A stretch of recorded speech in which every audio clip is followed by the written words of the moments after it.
The Leafs making it official on Tuesday morning, hiring former player Craig Berube as the 32nd head coach in franchise history. So it gives me great pleasure and an honor to introduce the next head coach of the Toronto Maple Leafs, Craig Berube. The Leafs fired Sheldon Keefe as head coach less than 2 weeks ago after the team failed to get out of the first round of the playoffs again.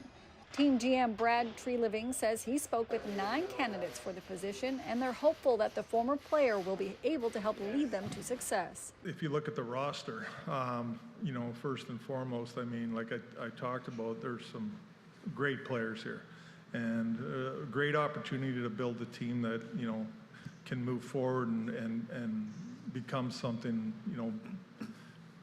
not better, but, get over the hump a little bit here. Berube helped coach the St. Louis Blues to their first and only Stanley Cup in franchise history in 2019 and was a player in the league for 17 years.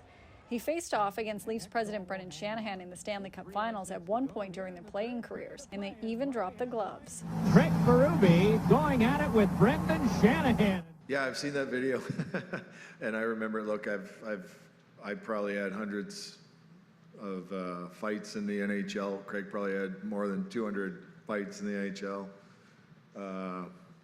I remember that one in particular. The 58-year-old had just over 3,000 penalty minutes in his career. On Tuesday, he spoke about focusing on the future of the team and forgetting the past. But what does Berube hope his team will look like? Competitive. We don't want to get outworked ever. We want to be highly competitive every night, and it's all about the team for me.